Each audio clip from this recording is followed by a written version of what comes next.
مساء النور. جيتكم اليوم بوصفة مش جديدة، وصفة قديمة ولكن مشهورة هنا في المشرق العربي، اسمها داود باشا. حبيت نديرها باللهجة الجزائرية خاطر انتوما مش مشهورة عندكم ومش منتشرة. أول حاجة راح نستخدم في مولينكس أو أي خلاط، نحط حبة بصل، معدنوس، 2 سنينات توم، ونحط البهار اللي احنا نحبه. حطيت شوية شحم اللي هي شحم تاع الخروف اللي نديرو بها الشوا.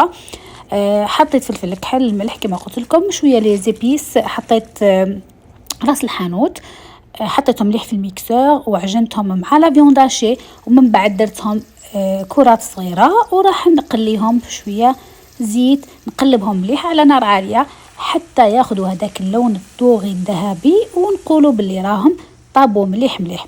راح نزيد عليهم بطاطا نقصها دي كيوب اللي هي مكعبات متوسطة الحجم، وكذلك نرد نقلبها مليح مع هذوك الكرات. راح نضيف البصل ونقلبها، راح نضيف عليها لي زيبيس اللي هي راس الحانوت، ملح وفلفل كحل. طبعا راس الحانوت هذه اضافة مني.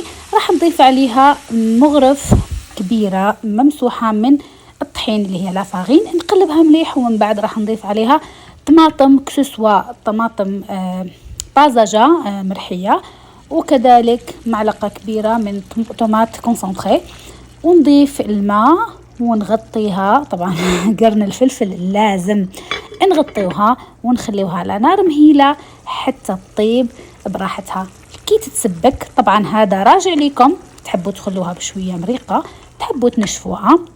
هنا يقدموها مع الرز ابيض، اكيد في الجزائر راح تاكلوها مع الخبز، ولكن انا ننصح تغيروا التجربة وتديروا تجربة جديدة وتجربوها مع الرز ابيض. نعطيكم نصيحتين. في البداية أنا حطيت شوية شحم تاع الخروف باش تعطيني طراوة لهذوك لي بول اللي درتهم يبقاو طريين. انتوما إذا ما عندكمش شحم فيكم ديروا لا شابلور، وكذلك تقدروا مع المرقة تضيفوا مكعب مرق الدجاج باه يعطيكم بنة أكثر. تشاو تشاو، نشوفكم في وصفات أخرى بإذن الله.